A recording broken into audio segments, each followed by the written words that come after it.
బాబు, నువ్వు హరిదాస్ గారు వాళ్ళ అబ్బాయి కదా? అవునండి. మీ నాన్నగారు కాలం చేశారు. కాలం చేసినప్పటి నుంచి ఊళ్ళో పండగ విలవిల్లాడిపోతుందయ్యా. నువ్వెందుకు హరిదాస్ అవ్వలేదు? మీ నాన్నగారిలాగా నీకు సంస్కృతులు సాంప్రదాయాలంటే గౌరవం లేదా?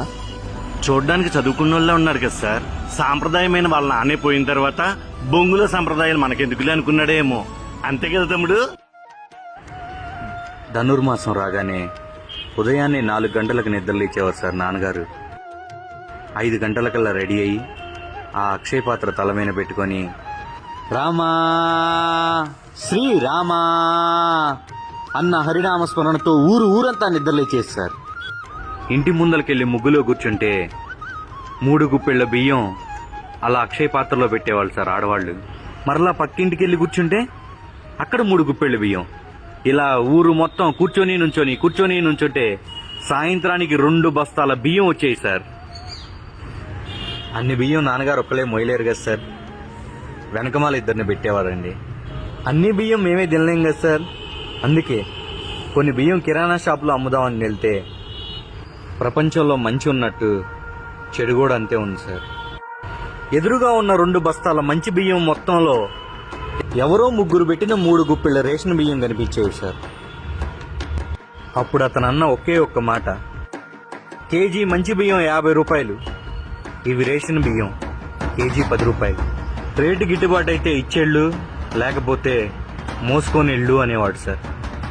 నాన్నగారికి అమ్మాలని ఉండేది కాదండి, కానీ వెనకాల 2 ఉన్నారు కదా సార్, వాళ్ళ కోసం ఇచ్చేసేవాడు సార్. 2 బస్తాల బియ్యం అమ్మితే 1300 వచ్చాయి సార్. బస్తాలనే నమ్ముకున్న వాళ్ళకి చెరోక 500, 1000 రూపాయలు మిగిలేవి. సంస్కృతిని తలమైన పెట్టుకున్న నాన్నగారికి 300 మిగిలేయి సార్. ఇందాక మీరు ఒక మాట అన్నారు, పండగ రోజు మీ నాన్నగారు లేకపోతే ఊరంతా వెలవెల్లాడిపోతుంది అని. ఆఖరి రోజుల్లో నాన్నగారు మంచంలో ఉన్నప్పుడు ఆ ఊరు ఆయనతో లేదని ఆయన మనసు ఎంత వెలవెల్లాడిపోయి ఉంటుంది సార్. ఊళ్ళో 100 ఎకరాల ఆసామి సార్. కొడుకు పెళ్లి చేశాడు. ఆకు మీద 108 రకాలు. ఒక్క ఆకు ఖరీదు 2000 రూపాయలు. అరపోట్లో అరిగిపోయే అన్నం కోసమే 2000 ఖర్చు పెట్టాడు సార్.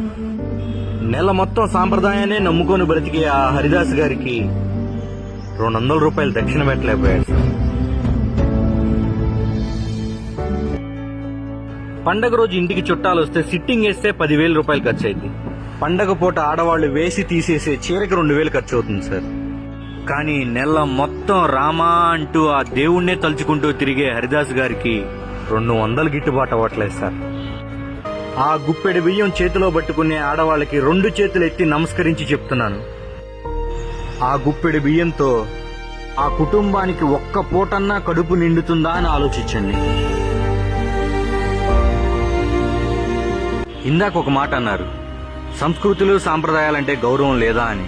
సాంప్రదాయాన్ని తలమీన పెట్టుకుని 300 రూపాయలు సంపాదించడానికి నేను రెడీగా ఉన్నాను సార్. కానీ వెనకమాల బస్తాలు మోయడానికి 500 ఇస్తానన్నా ఎవరూ రావట్లేదు సార్. సంస్కృతులు సాంప్రదాయాలు పండగలు హరిదాసులు వస్తుంటారు పోతుంటారులే అని మీరు అనుకోవచ్చు సార్. కొన్ని పోతే వస్తాయి సార్, కానీ కొన్ని రావు సార్. మా నాన్నగారు లాగా